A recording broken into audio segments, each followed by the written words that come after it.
ओम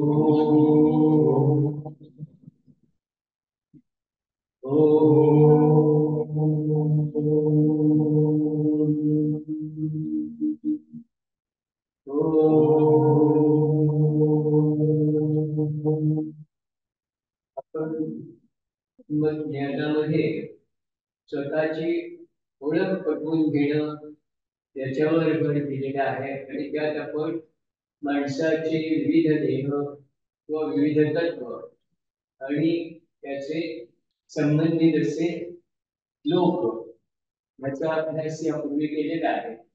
हे विविध लोक आणि विविध देह कशासाठी?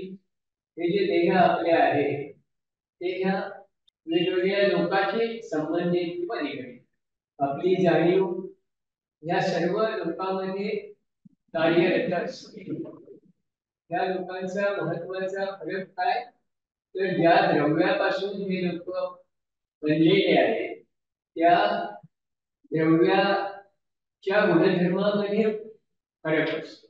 स्थूल देह त्याचे जे द्रव्याचे कण असतात ते भरड असतात. सूक्ष्म देह त्याच्या द्रव्याचे कण असतात ते स्थूल देहाच्या कणांच्या तुलनेमध्ये जास्त सूक्ष्म असतात. त्याच्यामुळे फरक काय पडतो? तर कंपन संख्या ही त्याच्या कणांच्या स्थूलतेवर किंवा घनतेवर अवलंबून असते. जितकी घनता जास्त तितकी त्याची कंपन संख्या कमी.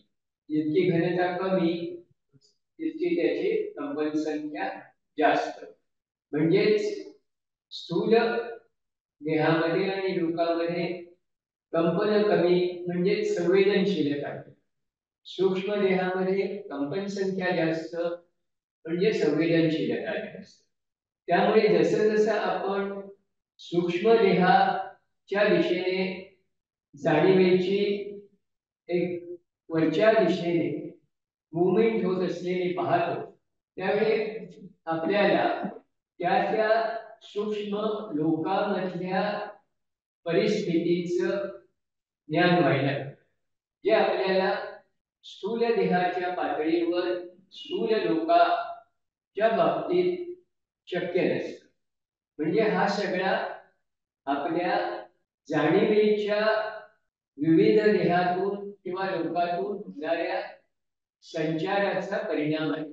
आता आपण हेही पाहिलं की सर्वसाधारणपणे जे स्थूल देह आहे त्याच्यामधून जी जाणीव संचारलेली असते ती आपल्याला स्थूल जगाची माहिती देते जी आपल्या पर्सनॅलिटीशी व्यक्तिमत्वाशी ज्याला फिलॉसॉफिकल परिभाषेमध्ये आपण देहात्मा म्हणतो. हीच जाणीव ज्यावेळी सूक्ष्म देहामध्ये कार्यरत असते त्यावेळी त्या सूक्ष्म देहामुळे आपल्याला उच्चतर सूक्ष्म पातळीवर इतर लोकांमध्ये जी वस्तुस्थिती आहे त्याचं ज्ञान करतो. ते कशाच्याद्वारे? तर ज्याला आपण आत्म बुद्धी मनस या नावाने संबोधतो किंवा देहाच्या भाषेत बोलायचं झालं तर मनोमय कोश, विज्ञानमय कोश, आनंदमय कोश वगैरे आपण हे शब्द वापरतो. जे सूक्ष्म कोश आणि त्याच्याशी निगडीत सूक्ष्म लोक यांचा निर्देश करतात. त्यातले जे निम्न स्तरावरचे लोक आहेत त्याच्यामध्ये आपलं व्यक्तिमत्व हे कार्यशील असतं. म्हणजे आपला स्थूल देह, आपला वासना देह आणि आपला कनिष्ठ मनोदेह आणि ज्याला आपण जीवात्मा म्हणतो किंवा इंडिव्हिज्युअलिटी म्हणून ज्याला ओळखतो तो ह्या आत्मबुद्धी मनस या तीन तत्वांनी बनलेला असतो आणि त्याचं अस्तित्व हे आपला विज्ञानमय कोश, आनंदमय कोश आणि आत्मा ह्या कोशाशी निगडीत लोकांमध्ये संबंधित असतो. आपल्याला जर आध्यात्मिक विकास करायचा असेल तर आपली जाणीव ह्या उच्च लोकांमध्ये कार्यशील होणं आवश्यक आहे. म्हणजेच आपले जे उच्च देह आहेत ते ह्या उच्च लोकांमध्ये क्रियाशील कार्यरत झाले पाहिजे. त्याच्यासाठी त्या देहांचा योग्य प्रकारे विकास होणं हे आवश्यक. त्यामुळे आज प्रामुख्याने आपण हे जे उच्च सूक्ष्म देह आहेत त्यांच्या विकासाबद्दल थोडी चर्चा करेल. आपल्याला माहिती आहे की मनाचे आपण दोन भाग कल्पिलेले असतात.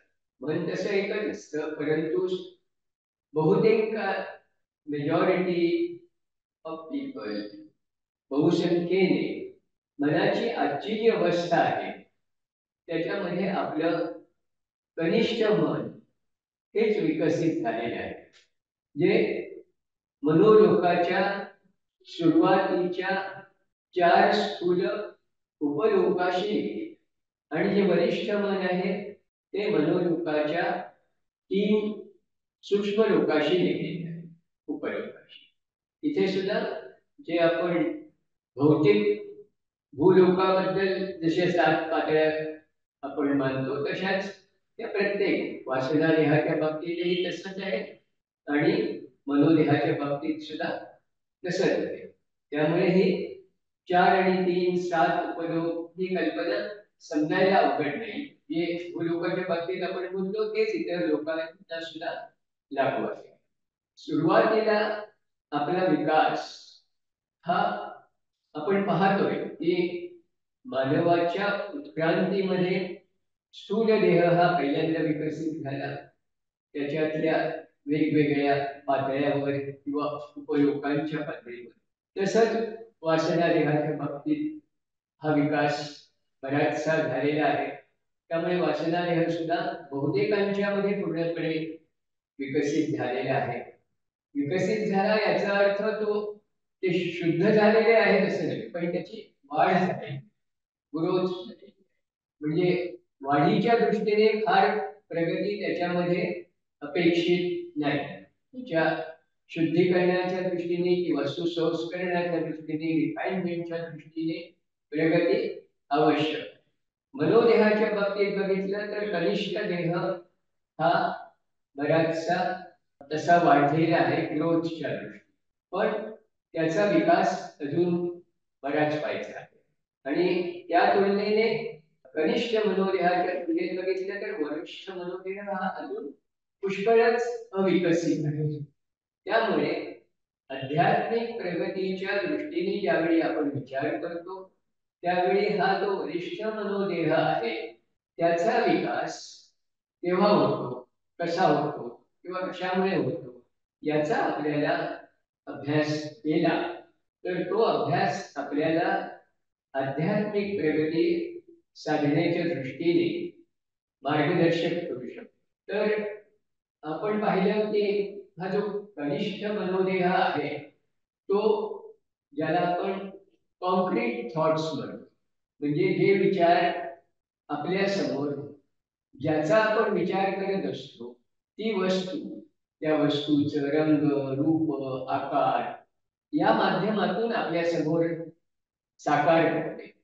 हे लक्षात येते. म्हणजे जे आपल्याला आपल्या सेन्सेसने दिसतं, ऐकू येतं, स्पर्श करता येतो, ज्याची चव घेता येते, वास घेता येते वगैरे, हे सगळे जे गुण त्याच्यामुळे होणारं ज्ञान, त्या ज्ञानाचं संकलन करून त्याची प्रतिमा आपल्या समोर ठेवणं हे काम हे कनिष्ठ मन करत असतं. पण कनिष्ठ मन हे त्याचं ज्ञान होऊ देण्याच्या दृष्टीने पूर्णपणे सक्षम नसतं. ती मनाची क्षमता ही आपला जो बुद्धिकोश आहे त्या बुद्धिकोशातून येणारा बुद्धीचा प्रकाश हा वरिष्ठ मनामध्ये ज्यावेळी अवतरतो आणि त्याचं एक प्रकारचं परावर्तन, रिफ्लेक्शन हे कनिष्ठ मनामध्ये होतं, त्यावेळी ती जी प्रतिमा कनिष्ठ मनाने साकार केलेली असते ती त्या प्रकाशामध्ये आपल्याला ओळखण्याची क्षमता प्राप्त. म्हणजे आपल्याला जे ज्ञान होतं ते ज्ञान बुद्धीचा हा प्रकाश आपल्या कनिष्ठ मनामध्ये कितपत परावर्तित होतो याच्यावर बरेच अवलंबून असतं. तो जर नीट परावर्तित होत नसेल तर काय होतं, एखाद्या अंधाऱ्या खोलीमध्ये आपण समजा वस्तू ढुंढायला लागलो तर आपल्याला प्रत्यक्ष ती वस्तू नीट दिसत नसते. आपण कुठेतरी चाचपतो, अंदाज बांधतो आणि ओळखण्याचा प्रयत्न. ती ओळख बरोबर असेल किंवा चुकीची असेल. बरेचदा आपल्या पूर्वानुभवावर, पूर्वस्मृतीवर हे आपलं ओळखणं कितपत बरोबर असेल नसेल हे अवलंबून असतं. बरेचदा त्या बाबतीत आपल्याला कॉन्फिडन्स, खात्री नसते.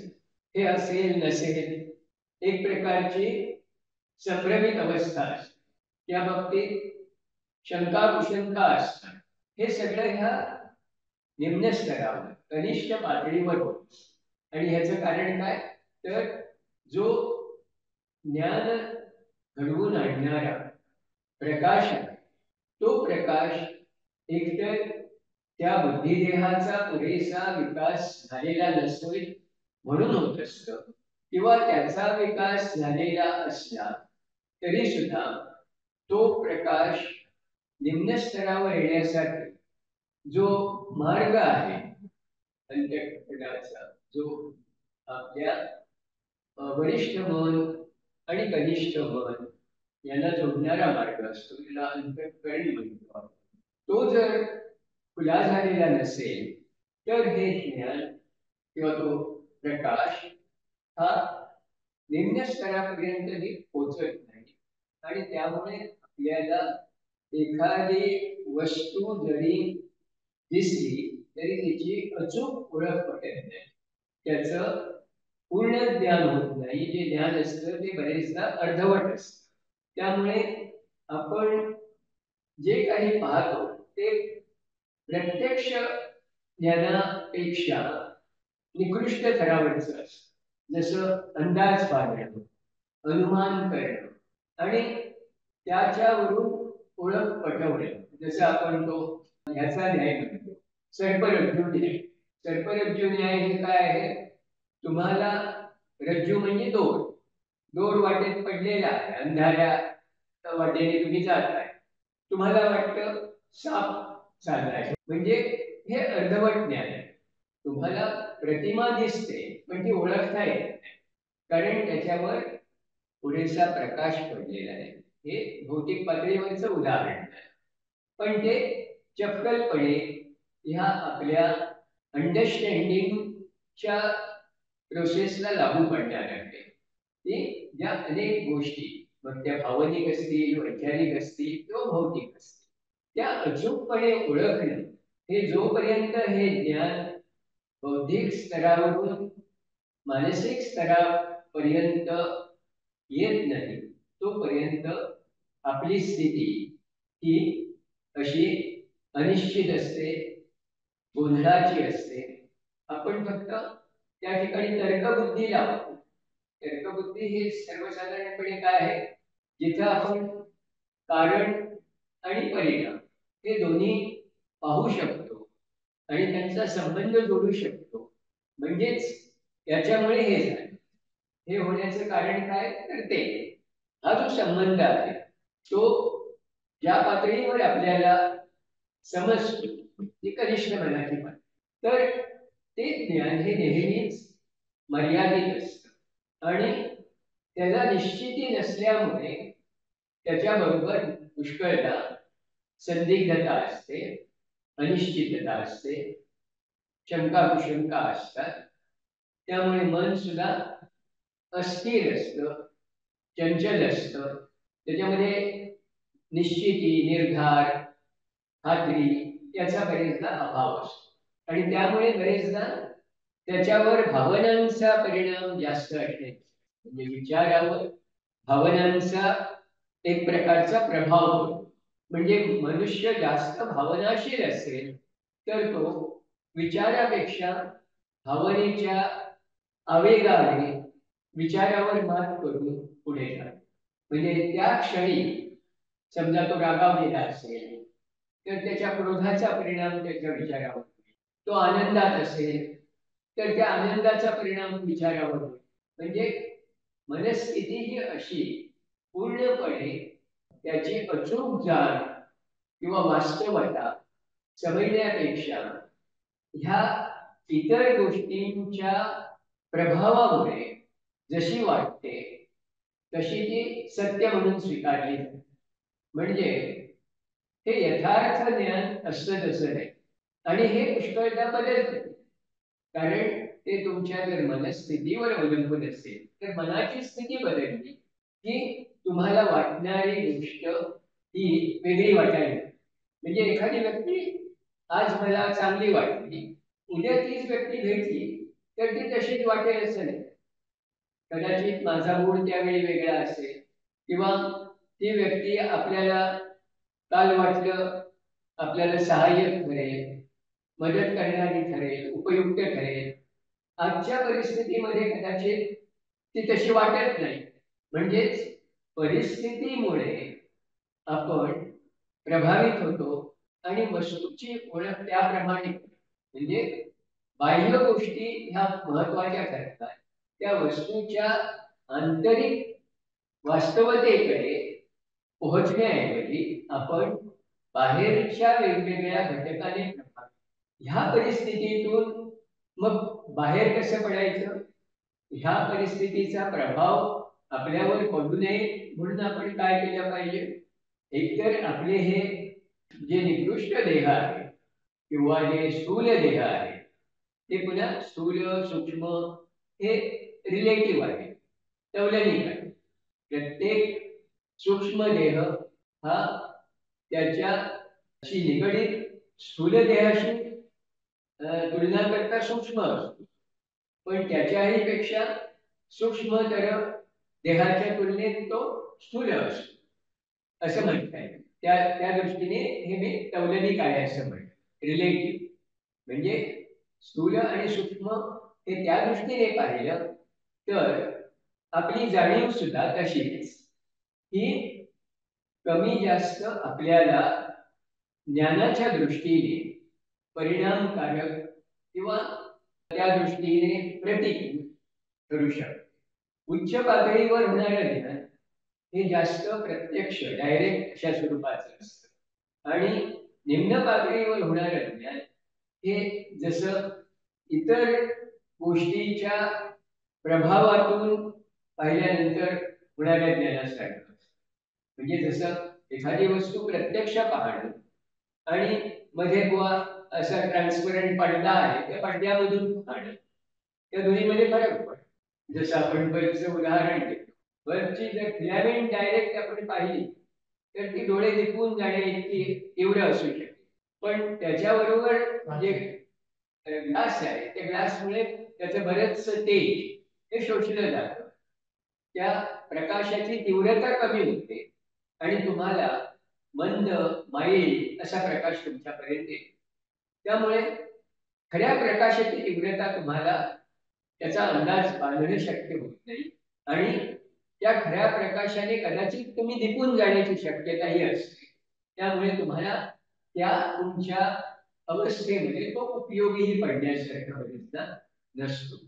तसंच आपले हे जे देह आहेत, उच्च स्तरावरचे देह समजा विकसित झाले पण निम्न स्तरावरचे देह विकसित झालेले नसतील तर त्याचं जे तेज आहे ते तेज सहन करण्याची आणि ग्रहण करण्याची आपली क्षमता निम्न पातळीवर नसेल तर त्या पातळीवर त्याचा आपल्याला उपयोग करून घेता येत नाही. म्हणून तो सांगितलं तसा तो मार्ग तोपर्यंत मोकळा होत नाही. तो मार्ग म्हणजे हा बराचसा आपल्या कोशांच्या शुद्धीकरणाशी निगडीत. जोपर्यंत आपल्यामध्ये अशा गोष्टींचं प्राबल्य आहे, म्हणजे व्हर्च्यू आणि व्हायसेस आपण म्हणू, शील चारित्र्य याच्यासाठी आवश्यक असलेल्या गोष्टी जिथे कमी पडतात आणि दुराचरण वाईट वर्तन अनिती कारक वर्तन याचा जोपर्यंत प्रभाव असतो तोपर्यंत हे कनिष्ठ देह जरी त्यांची वाढ झालेली असली तरी शुद्ध झालेले असते. त्यामुळे म्हणजे त्याच्यामध्ये जी ट्रान्सपरन्सी, पारदर्शकता असायला पाहिजे ती तोपर्यंत त्याच्या येत नाही. आणि त्यामुळे त्यांचा एक ज्ञानाचं साधन म्हणूनही तुम्हाला उपयोग होत नाही. म्हणून या दोन्ही प्रक्रिया जोपर्यंत एकमेकाला साथ देणे इतक्या विकसित झालेल्या नसतात तोपर्यंत आपली बौद्धिक वाढ ही एक प्रकारे गुंतलेली असते. म्हणजे आपण कदाचित ज्याला आपण इंटेलेक्ट म्हणतो, इंटेलेक्ट किंवा संस्कृत मध्ये त्याला मती म्हणतो, तर आपली त्या दृष्टीने मती, इंटेलेक्ट ही पुष्कळ विकास पावलेली असते. म्हणजे आपल्याला तर्कबुद्धीने या गोष्टी समजून घ्यायच्या असतात, त्या घेण्याच्या दृष्टीने आपली बुद्धी फार तल्लख असते. आपण समजा गणिताचे प्रॉब्लेम सोडवायचे असले ते सोडवायला आपल्यामध्ये खूप प्रावीण्य असेल, विज्ञानाची सूत्र समजून घ्यायला वगैरे आपण चांगले सक्षम असतो. पण ह्या बऱ्याचशा गोष्टी ह्या भौतिक पातळीवर लागणाऱ्या क्षमता किंवा कसोट्या याच्याशी निगडीत आहे. त्यामुळे तुमची जरी मती ही विकसित झालेली असली तरी सुद्धा त्याच्या ज्याला आपण बुद्धी म्हणतो ती बुद्धी त्या प्रमाणात त्याचा बुद्धीचा आविष्कार हा होईलच असेल. त्यामुळे अनेक गोष्टी समजून घेण्यामध्ये असा म्हणजे त्याला आपण फरक करायचा म्हटला तर बुद्धी हा शब्द वापरूनच पहिला माणूस हा बुद्धिजीवी असतो आणि दुसरा हा बुद्धिमान असतो असं म्हणता येईल. कारण शेवटी कुठेतरी आपल्याला शब्द वापरून त्याच्यामधला फरक व्यक्त करावा लागतो, नाहीतर मला नेमकं काय म्हणायचं हे सांगणं अवघड लागतं. म्हणून ज्याची फक्त तर्कबुद्धी विकसित झालेली आहे त्याला मी बुद्धिजीवी म्हणेन, आणि ज्याची केवळ मती विकसित न होता त्याची बुद्धी विकसित झालेली आहे तो हा बुद्धिमान असं म्हणते. म्हणजे बुद्धिमान व्यक्ती ही एखादी वस्तू ओळखण्यामध्ये जास्त सक्षम असते. त्या ठिकाणी ज्याला आपण विचार आणि विवेक हा जो फरक करतो तोही आपल्याला समजून घ्यायला उपयोग होतो. ज्याची मती विकसित झालेली आहे तो विचारक्षम असतो, विचार करू शकतो, पण मला म्हटल्याप्रमाणे त्याची जर बुद्धी विकसित झालेली नसेल तर विचारावर विकारांचं प्राबल्य असण्याची शक्यता असते. म्हणजे ती व्यक्ती ज्या ठिकाणी स्वतःचा काही संबंध नसतो अशा ठिकाणी विचाराने कार्य करू शकते, कारण तिथे भावनांचा संबंध फारसा येत नाही. पण जिथं माझ्या गोष्टी, माझा स्वार्थ म्हणा, माझी महत्वाकांक्षा म्हणा, हे मला साध्य करायचं आहे, तिथं मी जास्त भावनाशील होईल, भावना विवश होईल, भावनेच्या भावनेच्या आहारी जाईल आणि विचारावर माझ्या भावनेचा प्रभाव पडेल, त्या ठिकाणी विकारांचा प्रभाव पडेल. त्यामुळे तो जर होता नाही तर हा बुद्धीचा प्रकाश हा त्या विचारांची साथ करत असेल तर तर्क विचार केवळ तर्कावर आधारित न राहता ते विवेक ह्या पातळीला पोहोचतात. विवेक म्हणजे काय? विवेक म्हणजे सत्य हे सत्य आहे हे ओळखता येतं. सत्य आणि असत्य याच्यामधला फरक ह्या विवेक शक्तीमुळे समजतो. म्हणजे आणखी एक गोष्ट या ठिकाणी लक्षात घेण्यासारखी आहे, त्याला आपण माया म्हणतो. ह्या मायेचा प्रभाव हा तर्क दृष्टीने जो विकसित झालेला आहे म्हणजे बुद्धिजीवी आहे त्याच्यावर पडतो, पण जो बुद्धिमान आहे त्याच्यावर मायेचा प्रभाव फारसा पडेल. तो त्या आवरणातूनही पलीकडे पाहू शकतो. म्हणजे त्याला मी जे पाहतोय त्याच्यामध्ये हे मायेचं आवरण आहे याची जाणीव असते. ही माया नष्ट होते असं नाही, माया असते पण मायेची जाणीव असते. त्यामुळे ह्या मायेचा पडदा दूर करून मला पाहता आलं पाहिजे ही जागरूकता त्या व्यक्तीमध्ये असते. त्यामुळे त्याचं जे परसेप्शन असतं ते राईट परसेप्शन ज्याला आपण म्हणतो, म्हणजे वस्तू आहे तशी पाहता येणं ही क्षमता, दॅट इज राईट परसेप्शन. ती दिसते तशी आहे असं समजणं can be A wrong perception. ती दिसते त्यापेक्षा प्रत्यक्षात वेगळी आहे हे समजणं, जाणणं आणि त्या स्वरूपात तिला पाहता येणं हे राईट परसेप्शन. म्हणजे विचार आणि विवेक याच्यामधला फरक इथे स्पष्ट. ही विवेक शक्ती ही आपल्या आध्यात्मिक प्रगतीसाठी आवश्यक, आणि म्हणून at the feet of the master मध्ये किंवा साधन चतुष्टयामध्ये पहिली पायरी जी आहे ती ह्या विवेकाची. ही विवेक शक्ती जोपर्यंत आपली विकसित झालेली नाही तोपर्यंत अध्यात्म मार्गावरची प्रगती ही आपली गती घेऊ शकत नाही. कारण तोपर्यंत आपल्यावर मायेचा प्रभाव आहे, आणि मायेचा प्रभाव आहे तोपर्यंत अज्ञान आहे. मायेचा प्रभाव दूर होतो त्यावेळी ज्ञान होतं. म्हणजे ही एक महत्वाची पायरी आहे जी आपण जोपर्यंत ओलांडत नाही तोपर्यंत अध्यात्म मार्गावरच्या प्रगतीची खऱ्या अर्थाने सुरुवात होते. म्हणून आपल्याला या प्रकारचा मुद्दाम प्रयत्न जाणीवपूर्वक करणं आवश्यक आहे की आपल्याला जे जे मेंदूद्वारे जाणवतं, म्हणजे मेंदूच्या पातळीवर येण्यासाठी ते भौतिक पातळीवर येणं आवश्यक असतं. म्हणजे सगळ्यात निम्न स्तरावरची पातळी म्हणजे प्रत्येक ठिकाणी तो जो बुद्धीचा प्रकाश आहे तो ह्या प्रत्येक पातळीवर एक प्रकारे शोषला जातो असतो. जसं आपण म्हणतो की समजा या भोवती आणखी एक मी हे लावला, कागद लावला किंवा काळा कागद लावला तर तो प्रकाश आणखी कमी पडतो. या ठिकाणी अशा मंद वातावरणामध्ये एखाद्या समजा डायनिंग रूम आहे आणि लोकांना प्रकाश नको असतो, म्हणजे अंधारे नाही पण प्रकाशही नाही अशी स्थिती. म्हणजे जे दिसतं ते अंधूक अर्धवट असतं. तशी स्थिती ही अज्ञानी माणसाची असते.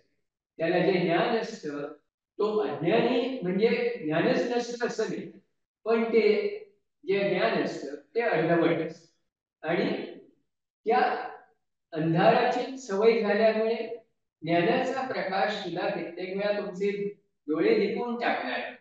जसं एकदम आपण अंधारातून प्रकाशात गेलो की डोळे दिपतात आणि दिसेनासं.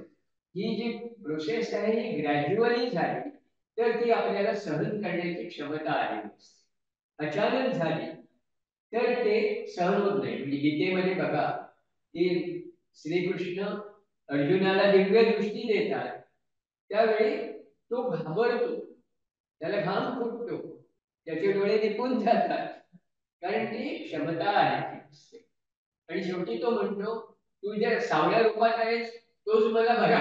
म्हणजे एक प्रकारे मायेच्या आवरणाखाली राहणंच आपण बरेचदा पसंत करतो, कारण त्याचीच आपल्याला सवय झालेली असते आणि तेच आपल्याला सुसह्य होतं.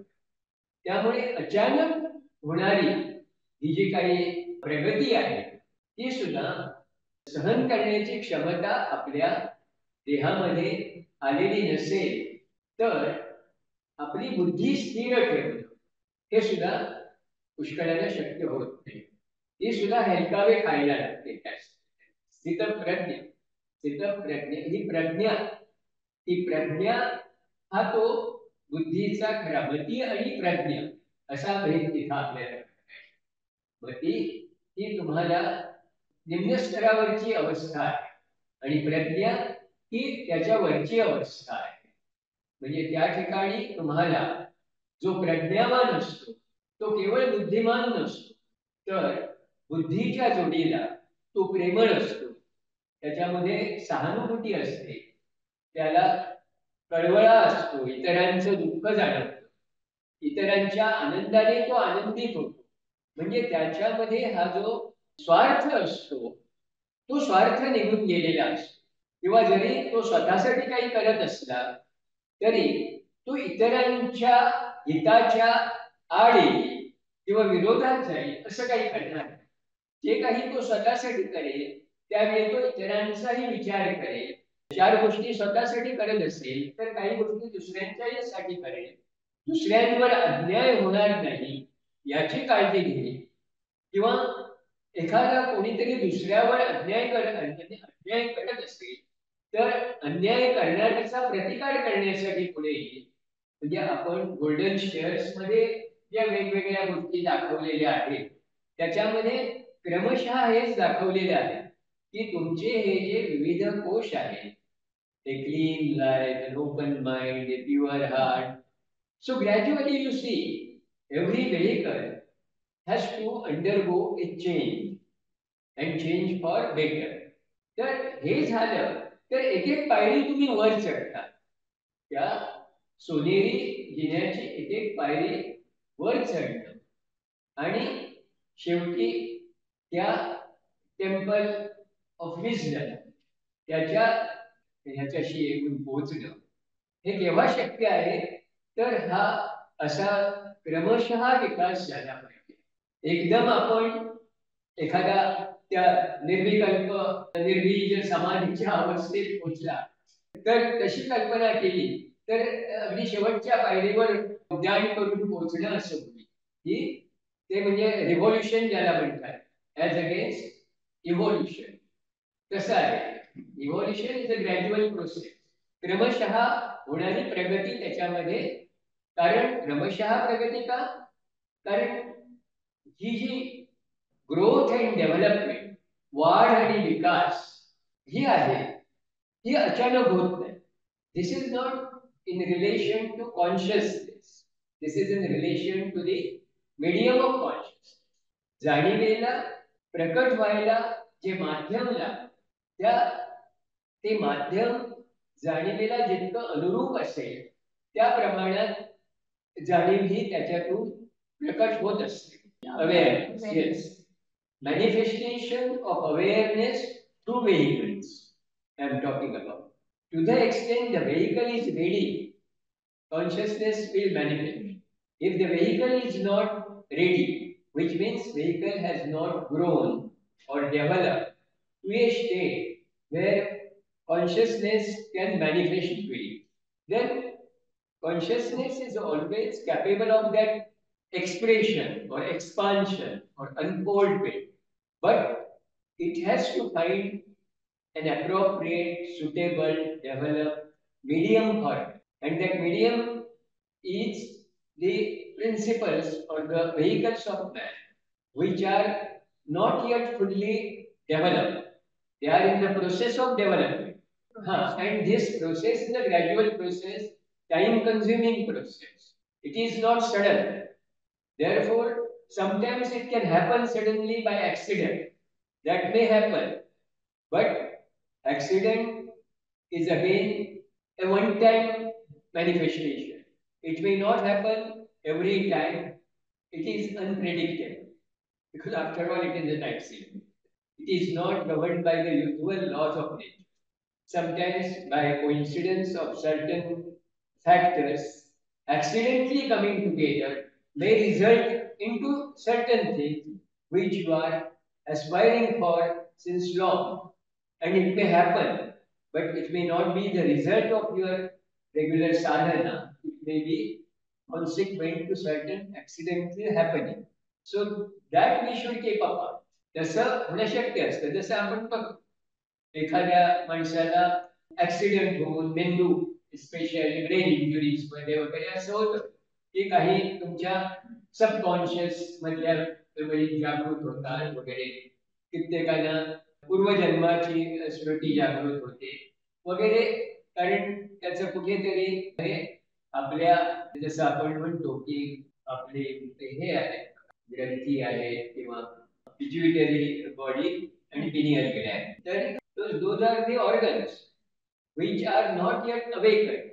So if accidentally they get awakened, then you may develop some of the capabilities. So that is not the result of your regular sadhana, but that you will have to perhaps follow a certain discipline over a period of time, passing through different stages of dharana, dhyana, samadhi, etc., allowing your inner vehicles to grow and develop and become efficient instruments of consciousness for manifestation.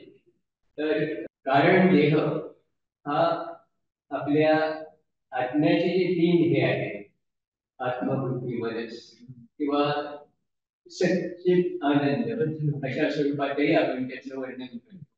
तर ह्या तिन्हीचं बाह्य कोश ज्याला म्हणता येईल तो कारण देह.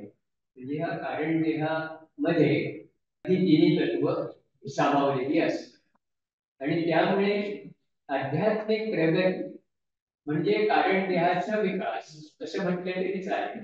म्हणजे ह्या तीन गोष्टींचा विकास हा कारण देहाच्या विकासाची निमित्त. कारण देह हा त्याच्या प्राथमिक अवस्थेमध्ये विकसित नसतो तेव्हा छोटा बुलबुला असल्यासारखा असतो. बुलबुला म्हणजे साबणाचा पीस कळल्यावर आपण तसा त्याच्यासारखा तो असतो. त्याला फक्त तो तसा शेप असतो, बाकी रंग वगैरे असं काही नसतो, तेज वगैरे काही नसतं. पण जशी त्याची ग्रोथ व्हायला लागते तसा नुसतं त्याचा आकारच वाढतो असं नाही, तर त्याच्यामध्ये हळूहळू वेगवेगळे रंग हे यायला लागतात आणि त्या रंगाबरोबरही त्याचं तेज वाढते. म्हणजे ज्यांना क्लेअरवाईट विजन आहे ते त्यांच्या दृष्टीला एखाद्याचा आत्मिक विकास किती झाला आहे हे कारण देहाकडे बघून सांगू शकतात. तर त्यामुळे हे कारण देह किंवा causal body is the outer cover of the higher principles असं म्हणता येईल, आत्मा बुद्धी आणि मनस याचं. आणि हे तुम्हाला माहिती आहे म्हणजे मी पूर्वी सांगितलेलं आहे, यू रिमेंबर, की ज्यावेळी पशुकोटीतून म्हणजे त्या ग्रुप सोल मधून ज्यावेळी एखादा प्राणी हा उन्नत होतो म्हणजे most probably because of domestication, म्हणजे आपण प्राणी पाळतो तर आपल्या सान्निध्यात येणारे प्राणी हे आपले काही गुण त्यांच्यामध्ये ग्रहण करायला लागतात आणि त्यामुळे त्यांच्यामध्ये ती क्षमता वाढत जाते. तशी तशी there is a tendency to separate from the groups. म्हणजे ग्रुप सोलचं कनेक्शन हे लूज होत जातं आणि they come closer to the human beings. ते ज्यावेळी होतं त्यावेळी that separated part of the group soul that receives rays from the first logos, शिवतत्व, शिवात्मा आपण त्यामुळे म्हणतो की तो रे ज्यावेळी ह्या अॅनिमल सोल मध्ये एंटर होतो त्यावेळी that is the moment of formation of the causal. Causal body ही यांच्यामध्ये नसते, अॅनिमल्स मध्ये नसते. दॅट इज वन डिस्टिंक्शन की मॅन पजेसेस कॉझल आणि दुसरं डिस्टिंक्शन म्हणजे मॅन पजेसेस सेल्फ. मी आहे याची जाणीव असणं हे वेगळं, नुसती जाणीव असणं हा वेगळा आणि मी असणं म्हणजे मी वेगळा आहे, स्वतंत्र आहे, इंडिपेंडेंट आहे हे जाणवणं प्रकर्ष आहे.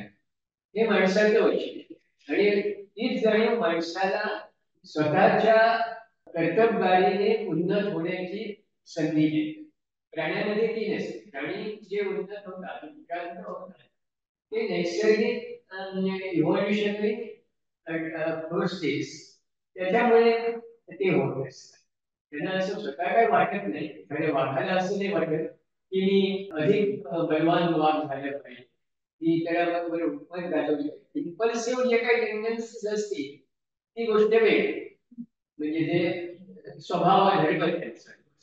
पण अशी आकांक्षा असणं, man is an ambitious creature, तसं त्यांच्यामध्ये ॲम्बिशन वगैरे असा काही प्रकार नसतो. कारण मुळात स्वत्वाची अशी वेगळी जाणीव असते. त्या जाणीवेमुळे माणसाची उन्नती झाली आणि अवनती झाली दोन्ही. कारण त्याचा त्या गोष्टीचा ज्यावेळी अतिरेक होतो त्यावेळी तो इतरांपासून जास्त जास्त अलग व्हायला लागतो. त्याचा स्वार्थ वाढलेला आणि इतरांबरोबर जे संबंध त्याचे असायला पाहिजे, म्हणजे जरी सेपरेट सोल असला तरी इतर सोल्सशी त्याने कनेक्टेड राहिलं पाहिजे, हे अपेक्षित आहे. पण ते ज्या वेळी हे होतं त्यावेळी that goes against the principle of one life. आपण ऑल शेअर वन लाईफ असं म्हणतो, पण ही जर टेंडन्सी वाढायला लागली तर that is not favourable for your spiritual development. त्यामुळे सुरुवातीच्या डेव्हलपमेंटला ते पोषक आहे, पण एका ठराविक स्टेजच्या पुढे गेल्यानंतर हीच टेंडन्सी तुम्हाला मारक आहे.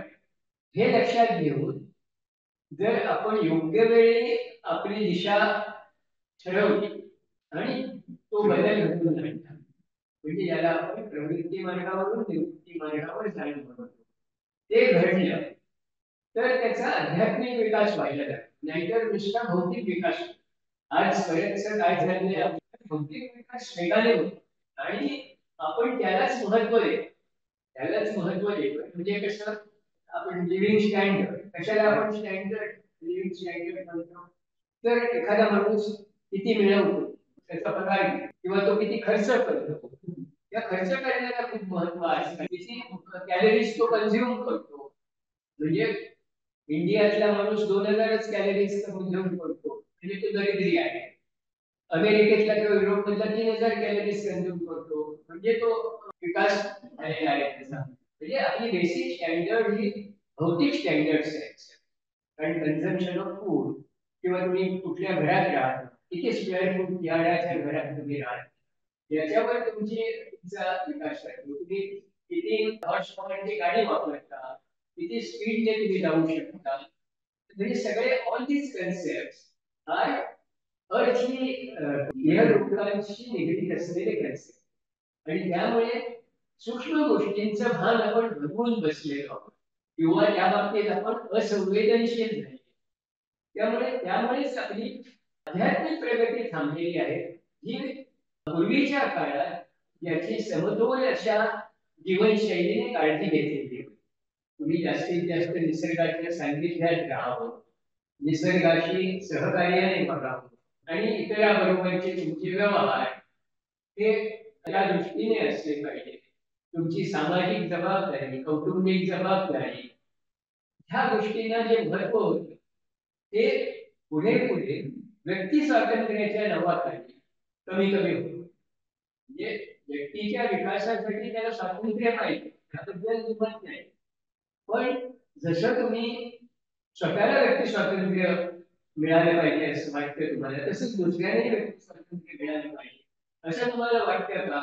की जर वाटत नसेल तर ती स्वार्थी भावना. म्हणजे जे मला माझ्यासाठी आवडतं ते दुसऱ्यांच्या बाबतीत सुद्धा आवडलं पाहिजे, किंवा मला माझ्या बाबतीत जे नकोसं वाटतं ते दुसऱ्यांनाही मी त्याचा त्रास होता कामा नये. मला स्वच्छता आवडते तर मी माझा कचरा दुसऱ्याच्या दारात येऊन टाकला तर माझी स्वच्छतेची आवड ही स्वार्थी आहे.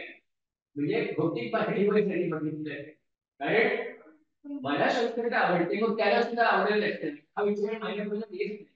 याचे कारण त्याच्या चांगलेपणाचा विचारच माझ्या मनामध्ये दिसतो. म्हणजे माझी जी जाणीव आहे ती स्वार्थी आहे, बोथट आहे, संवेदनशीलता कमी आहे, हा त्याचा अर्थ असतो. तीच गोष्ट इतर सगळ्या गोष्टी, मला जे आवडतं ते इतरांनाही आवडत असणार, त्यामुळे त्यांनाही ते मिळालं पाहिजे. माझ्या आवडीचा एखाद्याने जिन्नस लिमिटेड असतो, मला आवडतं म्हणून मी तो घेणं, म्हणजे काय की 10 लोकांसाठी जर तो असेल आणि मी तो जर डिस्प्रपोर्शनेट घेतला, समजा आता चहा, मला चहा आवडतो म्हणून मी 3 कप चहा घेतो, त्यावेळी त्याचा इतरांचा विचार नसेल की याच्यामुळे कोणीतरी वाशी राहणार, इकेला राहणार, तहानलेला राहणार, हा विचार न येणं ही असंवेदनशील, म्हणजे स्वार्थीपणा आहेच पण त्याशिवाय असंवेदनशील आणि विचार. कारण माझ्या जीवाच्या कल्पनेमध्ये इतर जीवांना मी एक्सक्लूड करून टाकलेलं असतं. म्हणजे वन लाईफ हा कन्सेप्टच माझ्या जाणीवेतून गेलेला असतो. मला मी इतका स्वतंत्र आणि अलग समजतो की इतरांशी माझे संबंध हे तुटल्याप्रमाणे असतात. म्हणजे विकासाचे सर्वांगीण व्हायचा सर्वांचा सातत्याने व्हायचा असते, तर माझा इंद्रियाचा विकास झाला तर त्याच्यामुळे ताणतणाव निर्माण, स्ट्रेसेस स्ट्रेन्स हे जेव्हा निर्माण होतात त्यावेळी ग्रोथ ही हार्मोनियस नसते, एकांगी असते, त्यावेळी इंटरनल स्ट्रेसेस निर्माण होतात. आजकाल आजारपणा खूप वाढलाय, याचं कारण काय? आपल्या सिस्टीम मध्ये हे स्ट्रेसेस निर्माण झाले. हे जर आपण बाजूला करू शकतो तर we will lead a healthy life. तर कोणत्या गोष्टीमुळे हे स्ट्रेस आणि स्ट्रेस निर्माण होत आहे हे जर आपण ओळखलं तर त्यामध्ये आपल्या काही ज्या सवयी ह्या कारणीभूत असतात. आता योगामध्ये सुद्धा क्लेश जे बसतात, हे क्लेश सुद्धा हे असे निर्माण होत आहे की त्या क्लेशामुळे दुःख निर्माण, पण ते क्लेश किंवा ते दुःख हे सुद्धा तुम्हाला सत्याची जाणीव करून देण्यासाठी तुम्ही मायेच्या जगामध्ये वावरत असता, त्यामुळे ते क्लेश हे दुःखदायक वाटतात आणि काही नको त्या गोष्टी सुखकारक वाटतात. हा अज्ञान किंवा मायेचा प्रभाव. त्यामुळे we lead a life which is not really leading to a really life towards perfection. आपल्याला तात्कालिक जे आनंददायी सुखदायी वाटते त्याच्या ह्याच्यात आपण जातो आणि त्यामुळे दीर्घकाळाचा विचार विसरतो. तर तो येण्यासाठी ही संवेदनशीलता आवश्यक आहे की माझ्याबरोबरच इतरांचाही विकास झाला तरच माझा विकास होणार आहे. नाहीतर तो जरी तात्पुरता झालेला दिसला तरी at certain stage I will get stuck. तसं कोळ्याचं जाळं असतं म्हणजे त्याच्यामध्ये अडकतो जीव आणि तो अडकला की त्याच्यातून सुटण्याचा प्रयत्न करतो तसं जास्तीत जास्त गुंतत. तसे हे क्लेश असतात जे ते कोळ्याच्या जाळ्यासारखे आपण ते जर बोलणी त्याचा सामना केला नाही, कर्मभोग त्याला आपण म्हणतो, ते भोगाची तयारी ठेवली पाहिजे. त्याच्यासाठी दूध पळण्याचा प्रयत्न केला तर त्याच्यातून सुटका नाही. आज टेम्पररी सुटका झाल्याची साठी वाटेल, पण उद्या ते आणखी जास्त गुंतागुंतीच्या याच्यामध्ये आपण त्याच्यामध्ये गुंततो. तर हे लक्षात येणं हे आवश्यक आहे. तर आपण म्हणत होतो काय तर तो जो त्याचा विकास आहे कारण घेणं, तो विकास होण्यासाठी आपण केवळ तार्किक विचारांच्या जोडीला जे अमूर्त विचार आहेत त्या विचारांची सवय आपल्याला लावून घेतली पाहिजे. म्हणजे केवळ कॉन्क्रीट थॉट्स याच्यावर आपण पूर्णपणे अवलंबून राहिलं तर ह्या कनिष्ठ मनाचा विकास होतो, पण त्याच्या जोडीला ऍबस्ट्रॅक्ट थॉट्स हे आपल्याला वरिष्ठ मनाचा विकास करायला उपयोगी. त्यामुळे आपल्याला सुरुवातीला कदाचित अशा प्रकारे विचार करणं हे अवघड वाटते, कारण आपल्याला ती सवयच नसते. कल्पना करणं ही कल्पना करण्याची एक हे आहे, कॅपॅसिटी आहे, क्षमता आहे, ती सुरुवातीला आपल्यामध्ये नसेल तर छोट्या गोष्टींच्या कल्पना करायच्या, त्याच्यावरून हळूहळू मोठ्या गोष्टी अँटिसिपेट काही गोष्टी पुढच्या गोष्टींचा अगोदर अंदाज बांधता येतो. म्हणजे हे आपल्याला कदाचित फार दूरचा अंदाज मानता येत नसेल तर जवळचा अंदाज बांधायचा प्रयत्न करायचा, कारण ह्या गोष्टीमध्ये सुद्धा शेवटी तुमच्या ज्ञानाच्या कक्षा वाढवण्याचा हा एक उपक्रम आहे. तुम्ही अँटिसिपेट करता म्हणजे काय करता, जे तुम्हाला आता समजत नाहीये दिसत नाहीये ते जाणून घ्यायचा प्रयत्न. म्हणजे एक प्रकारे ज्याला आपण ESP म्हणतो, एक्स्ट्रा सेन्सरी परसेप्शन, ते परसेप्शन या परसेप्टिव्ह पॉवर्स तुम्ही स्वतःमध्ये विकसित करण्याचा प्रयत्न. जसं एखाद्याने हनी बेजवटनी म्हटले की तुम्ही समजा उग्रवासाची उद्बत्ती लावलेली असते, ती तुमच्या जवळ आहे, तुम्हाला वास आहे की तुम्हाला बरेचदा जवळ ठेवावीशी वाटते कारण तो वास निघून बरं वाटते, पण त्याचीच सवय लागली तर तुम्हाला सूक्ष्म वास जाणून घेण्याची क्षमता, म्हणून तो दूर ठेवायचा आणि येतो. समजा 2 फुटावरचा 4 फुटावर ठेवल्यानंतरही तुम्हाला आला तर 4 फुटावरचा 6 फुटावर ठेवा, 8 फुटावर ठेवा, तर ते दूर असताना सुद्धा त्याचं अस्तित्व जाणवलं. हे एक प्रकारचं तुमचं एक्स्ट्रा सेन्सरी परसेप्शन आहे किंवा ती अतिंद्रिय शक्ती आहे. त्याच्यातूनच हळूहळू तुमच्या ज्याला आपण क्लिअर विजन म्हणतो, क्लिअर ऑडियन्स म्हणतो, ह्या डेव्हलप करण्याच्या तुमच्या कॅपॅसिटीज ची ही पूर्वतयारी असते. म्हणजे त्याच्यासाठी लागणाऱ्या ह्या वेगळ्या असतील, पण तुम्हाला जर असलेल्या क्षमता वाढवता येत नसतील तर नसलेल्या क्षमता निर्माण करण्याची क्षमता कशी येणार आहे काय. म्हणून आहेत त्या क्षमता पूर्णपणे तुम्ही जर विकसित करायचा प्रयत्न केला तर ज्या क्षमता सुप्त रूपामध्ये आहेत त्याही जागृत करण्याची हळूहळू तुमच्यामध्ये क्षमता निर्माण होऊ शकते. त्यामुळे हे जे काय आपले सूक्ष्म देह आहेत हे सूक्ष्म देह कशामुळे वाढतात आणि विकास पावतात ह्याचं ज्ञान होणं हे त्या दृष्टीने वाटचाल करण्यासाठी उपयोगी असते. म्हणून अमूर्त विचार ह्याची सवय लावून घेतली पाहिजे. ऍबस्ट्रॅक्ट थॉट्स चिंतन करणं. चिंतनामध्ये तुम्ही काय करता, मेडिटेशन मध्ये तुम्ही काय करता, तुम्ही हेच करता की पहिल्यांदा तुम्ही एखाद्या ऑब्जेक्टवर लक्ष केंद्रित करा. हे तुमच्या कनिष्ठ मनाची क्षमता वाढवण्याच आहे. जसं एकदा HP बिली ते नेहमी उदाहरण सांगतात, कशावर ध्यान करून ती तिच्या हातात बाजूला हातपेटी होती ती फेकली आणि याच्यावर ध्यान. ऐकणाऱ्याला आश्चर्य वाटतं, ध्यान करायला देव देवता किंवा गुरु किंवा ब्रह्म अशा काहीतरी अकल्पनीय अतर्क्य अशा गोष्टी असल्या तर ध्यान करायचं, नाही तर काय करायचं. पण आपल्याला मुळात कॉन्क्रीट गोष्टीवर ध्यान करायची सवय नसेल तर ऍबस्ट्रॅक्ट गोष्टीवर आपण कसं करणार. तो फार मोठा पल्ला आहे. म्हणून सुरुवातीला कॉन्क्रीट गोष्टीवरूनच सुरुवात करायची, कॉन्क्रीट वरून ऍबस्ट्रॅक्ट वर जायचा प्रयत्न. That's why even this process of say pratyahara. In pratyahara what you do, you eliminate the external things and focus on the internal. Then you proceed further with dharana.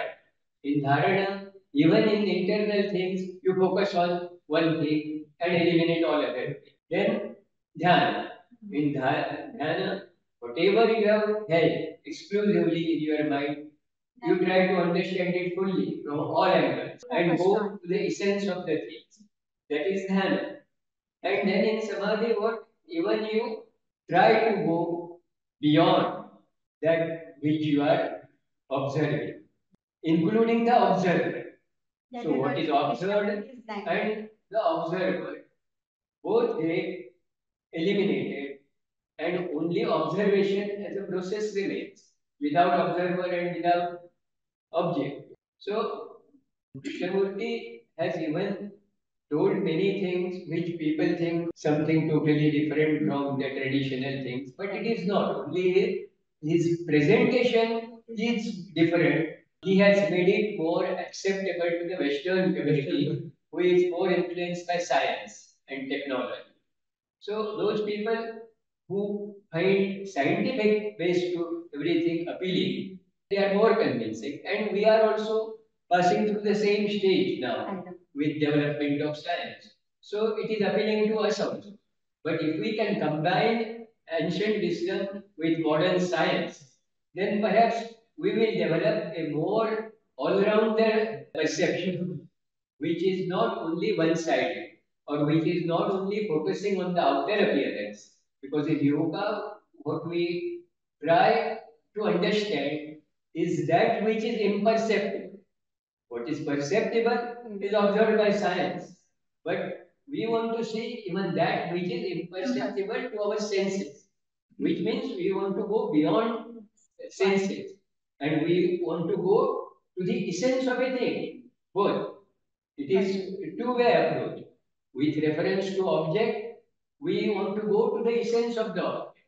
And in relation to us, we want to develop that ability to identify ourselves with that essence, so that only essence remains and we even forget ourselves as observer. So that time it is a complete understanding. Self and not self. When self and not self, this duality exists, full understanding of the not self does not come. Only when self merges with not self, you get the full understanding of the not self. And then you separate yourself as self after that understanding. so that the memory of that understanding remains in your brain or mind or whatever you call it. But for that moment, one has to learn that process of merging with the object so that it is not an objective observation as science requires. It is not even subjective. Object subject, that difference also goes away. So when you reach that stage, then this Buddhic principle, where you see unity everywhere. Buddhic understanding is that understanding where you are able to see the unity of life, oneness of life. As long as you don't reach that level of consciousness, duality exists, and at a lower level, separation exists. We are normally at the level of separation from others. Therefore, we consider ourselves as different from others. At a higher stage of abstract mind, we come to that region where even though there is separation, you feel the unity. You see that connectedness, though you are separate. You are concerned with others, not only concerned with yourself. So, self centeredness is replaced by other centeredness. Your vision becomes broad. You become more considerate. You become more sympathetic. You become more cooperative. So that there is collective action and less of gaining something out of your action or yours. You work for all and you are happy that all are benefited from that. So this is a change which must take place within and without. Within for yourself and without for others. When that happens, many of the problems which we are facing in the present day living, automatically we will find solution for it. Or those problems may not arise because the reason for those problems is eliminated at the root because the cause is internal, not external. Our present lifestyle is such that for everything we try to find a solution external to the problem, forgetting that the root of the problem is lying somewhere deep within. So, that understanding itself that the problem lies within, not outside, is the beginning of the spiritual development. Why we make so many reforms externally without changing internally? We find so much of development taking place. But at the same time, we are facing problems arising out of that. आपण communication improve केलं पण त्याच्यामुळे आपण बघतोय accident वाढतात म्हणजे communication is for the fast and safe communication पण तुम्ही बघितला तर हायवेज आपण करतो त्या हायवेजवर डेली ऍक्सिडेंट्स होतात सिव्हिअर ऍक्सिडेंट आणि कित्येकदा तर इतके severe and complex and complicated असतात म्हणजे एकाच ठिकाणी डंपर असते कार असते बस असते ट्रक असतो आणि सगळे एका ठिकाणी येऊन एकमेकाला आणि मग आपण आणखी काहीतरी त्याचे कंट्रोल करायला लागतो स्पीड कंट्रोल करायला लागतो स्पीड ब्रेकर्स टाकतो पण are we going to change the mentality of the driver of the passengers त्याच्याशी त्याचा काही संबंध आहे की नाही हे आपण केव्हा बघतो हे का होतंय आपल्याला काहीतरी गाठायचंय ठराविक वेळेतच ते झालं पाहिजे हा आपला आग्रह असतो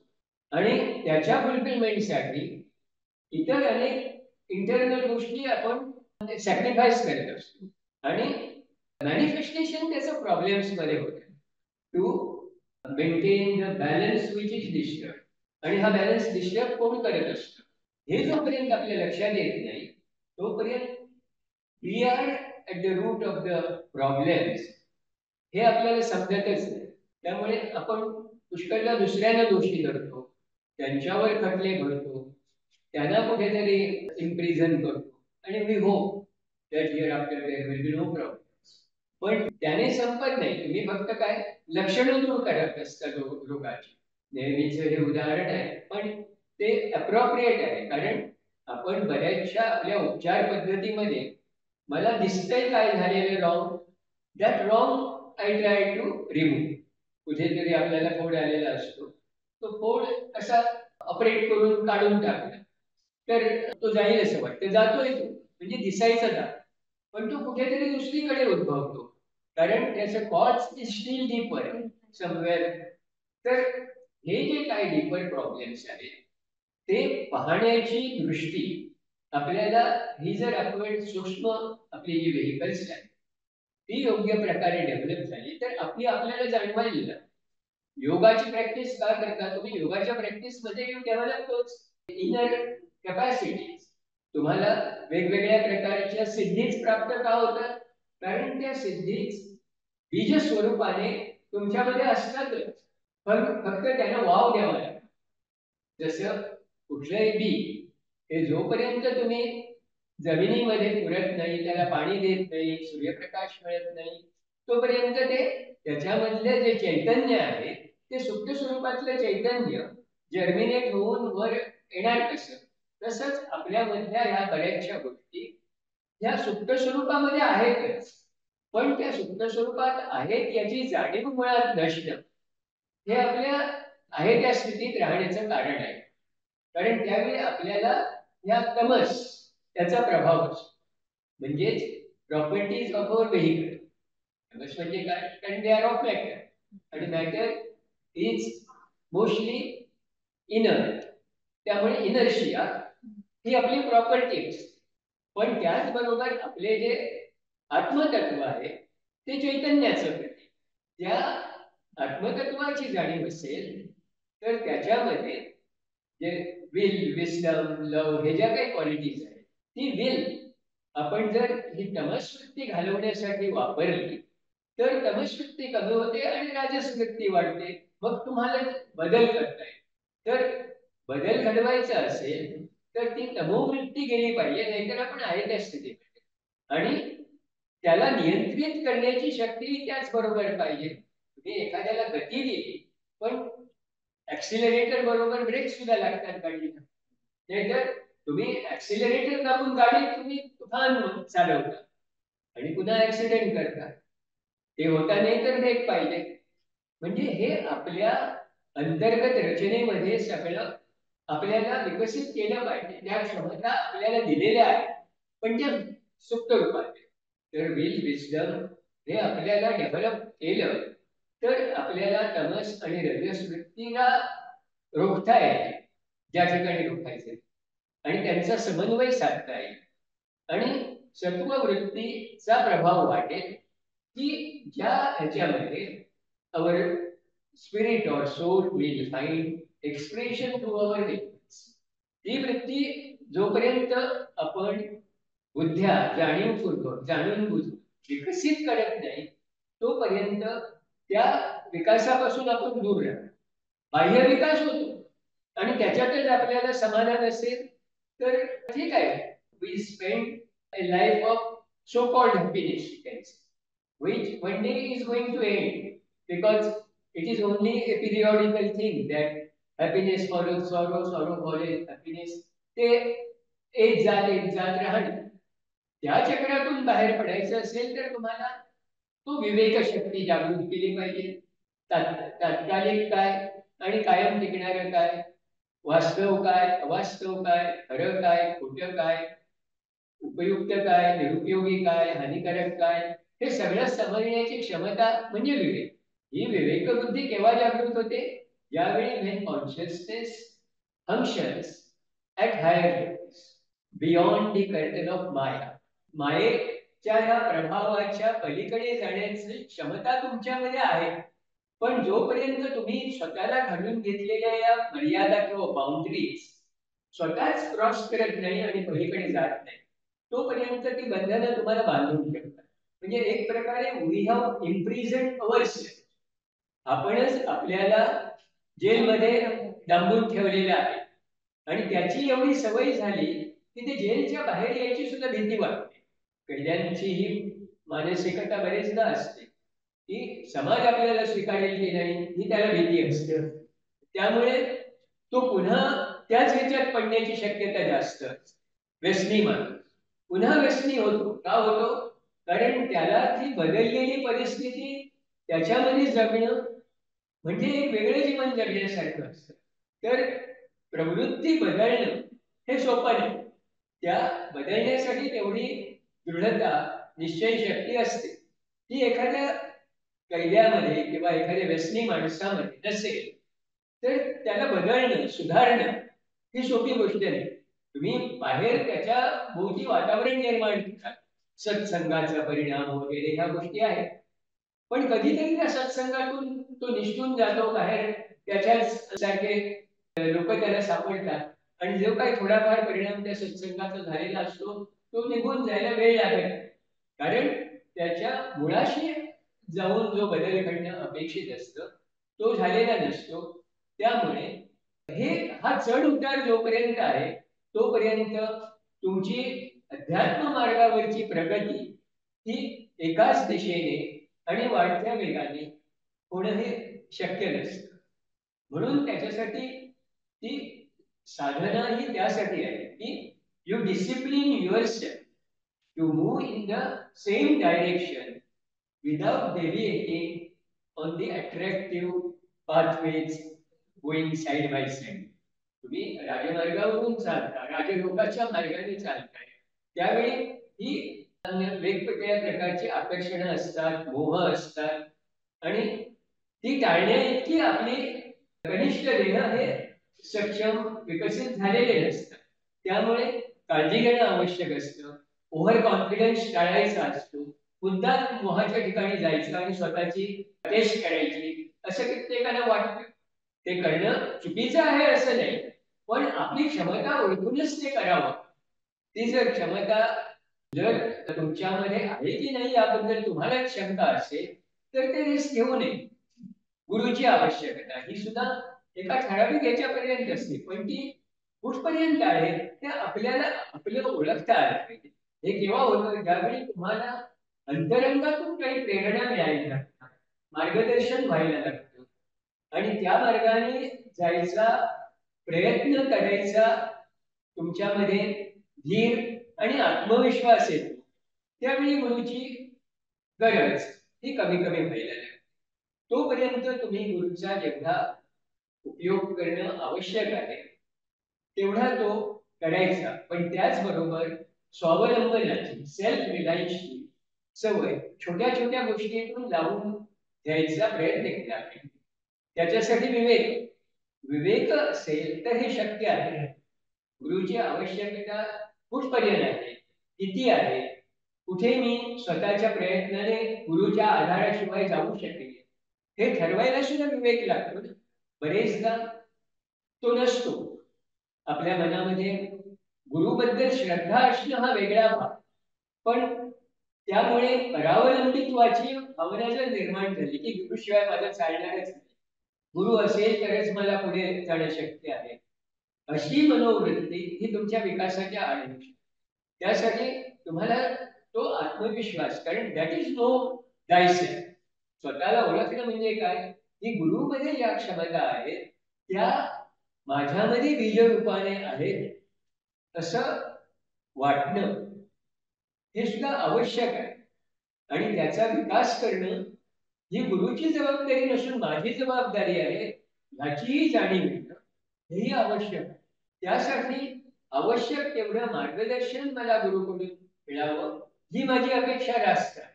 पण मार्गावरून चालणं ही माझी जबाबदारी, ती गुरुची नाही. बरेचदा तेच मी विसरतो आणि गुरुकडून ती अपेक्षा करतो आणि मी निष्क्रिय होतो. कारण गुरुच्या किंवा ईश्वर इच्छेने सगळं चांगलं चालणार असं वाटणं हा भाग वेगळा आणि त्यामुळे निष्क्रिय होणं हा वेगळा. मला माझं कर्तव्य पार पाडलं पाहिजे. मी निष्क्रिय होऊन चालणार नाही. कृती करताना ती ईश्वराच्या नामाने करणं, तो माझ्याकडून करून घेतोय असं मानणं हा वेगळा.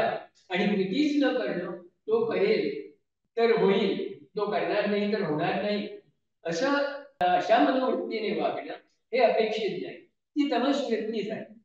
म्हणजे आहे त्या स्थितीतच राहण्याचा एक वेगळा प्रकार झाला, ते उपयोगी नाही. You must take your revelation in your own hands. म्हणजे helping oneself is the essential part. You cannot give it up in the name of God. देवावर तुमची सगळी जबाबदारी ठेवणं ह्याचा आपण चुकीचा अर्थ बरेचदा घेत असतो. ठेविले अनंते तैसेची राहावे, याच्यात सुद्धा तेच आहे. तुमच्याकडून निष्क्रिय राहणं अपेक्षित नाहीये, पण कुठल्याही परिस्थितीमध्ये संतुष्ट राहणं अपेक्षित. संतुष्ट असणं आणि आत्मसंतुष्ट असणं त्याच्यामध्ये तुला फरक आहे. म्हणजे संतुष्ट म्हणजे मनाचा समतोल टिकवून ठेवणं, त्याला संतुष्ट म्हणतात. You don't get disturbed by something unfavorable to you, disliking to you. No. In that condition also, you maintain your balance. You don't spoil your relations with others. You don't get irritated, angry. You remain contented, even in the adverse situation. That we have to learn. तो अर्थ आहे ठेविले अनंते तैसे की राह. पण changes करायचा नाही, आयत्या स्थितीतच राहायचं, असं काही लोक त्याचा अर्थ घेतात. तसा तो बिलकुल नाही, हे लक्षात घेणं आवश्यक आहे. कारण त्याशिवाय आध्यात्मिक प्रगती कशी होते? प्रगती ह्याच्यामध्ये चेंज हा भाग आलाच. चेंज शिवाय प्रगती नाही होत. चेंजला तयार असणं हे त्याच्यासाठी आवश्यक. त्यासाठी भूतकाळ, ट्रेडिशन्स वगैरे याच्यापासून जिथे आवश्यक आहे तिथे फारकत करणं हेही आवश्यक. नवीन गोष्टी स्वीकारणं हेही आवश्यक आहे. प्रयोगशीलता असणं हेही आवश्यक आहे. ह्या सगळ्या गोष्टी ज्यावेळी एकत्रित येतात त्यावेळी तुमच्या विकासासाठी जी मूळ सामग्री लागते ती तुम्ही गोळा केलेली असते आणि तिथून तुमचा प्रवास सुरू होतो. तर म्हणजे हे आपले देह याप्रमाणे विकसित झाले तर ही पुढची प्रगती आपली त्याप्रमाणे होऊ शकते. हे ओळखणं हे एक प्रकारे योग मार्गाने जाण्यासारखंच आहे. म्हणजे मग तो तुमचा कर्मयोग असेल, भक्तियोग असेल, ज्ञानयोग असेल, मार्ग वेगवेगळे वाटले तरी ह्या सगळ्या मार्गांचा संबंध ह्या आत्म्याची जी 3 अंग आहेत किंवा 3 वैशिष्ट्य आहेत, 3 विशेष आहेत त्याच्याशी, जी ट्रिप्लिसिटी ऑफ द आत्मा, सच्चित आनंद, विल, विस्डम, लव, तर ह्याच्यावरच हे 3 मार्ग अवलंबून आहेत.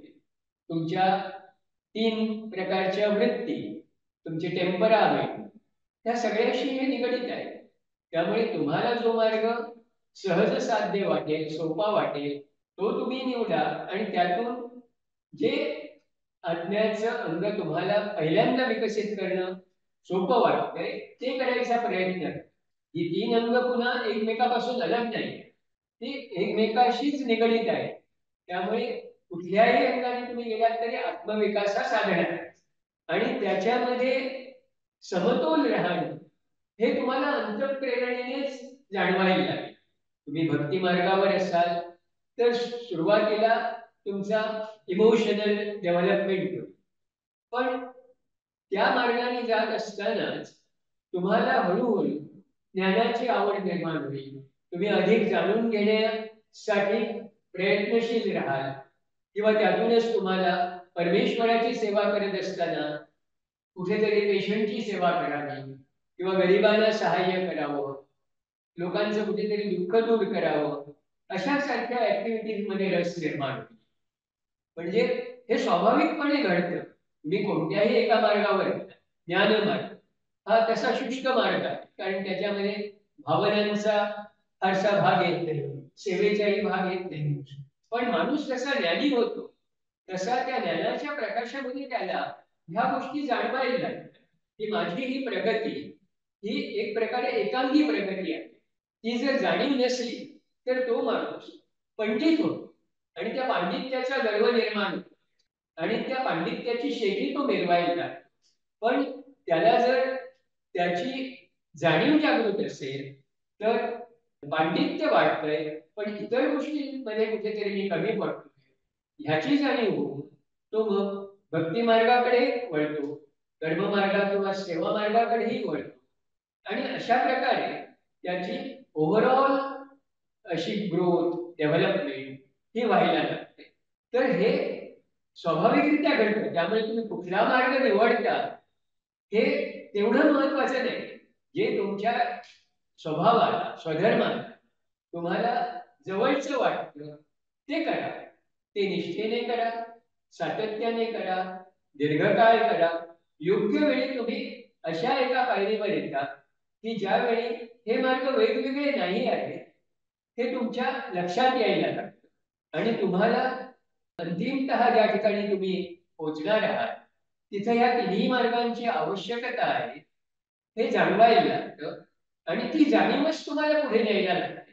पहिल्यांदा ही जाणीव जागृत होणं हा मोठा प्रॉब्लेम असतो. ते नसल्यामुळे गुरुची आवश्यकता असते.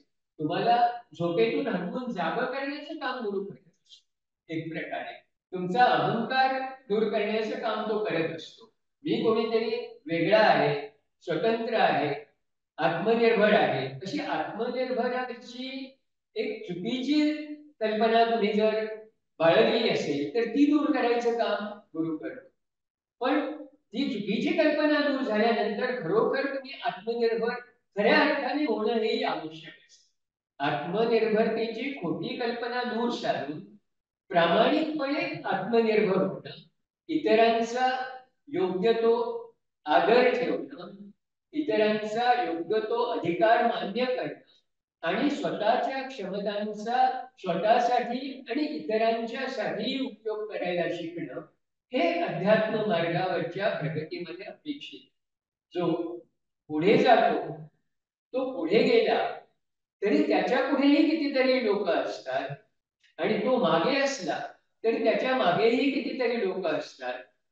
त्यामुळे पुढले लोक हे त्याला मार्गदर्शक ठरत असतात आणि मागच्या लोकांना तो स्वतः मार्गदर्शक ठरत असतो. ही अध्यात्म मार्गावरची वाटचाल आहे. त्यामुळे पुढल्याशी पुसत जावे आणि मागच्या लोकांना वाट दाखवावी असे ह्याच्यामध्ये हे अपेक्षित आहे. तर ही वाटचाल जर आपण जाणीवपूर्वक केली तर आपले हे जे सूक्ष्म देह आहे त्यांचा झपाट्याने विकास होतो आणि तो विकास तुमच्या कनिष्ठ देहातून तुमच्या कृतीच्या द्वारे, तुमच्या वाणीच्या द्वारे, तुमच्या भावनांच्या द्वारे आणि तुमच्या विचारांच्या द्वारे जास्तीत जास्त प्रभावीपणे व्यक्त व्हायला लागतो आणि तुम्ही इतरांना उपयुक्त असं जीवन स्वतःच्या विकासाबरोबरही साध्य करू शकता.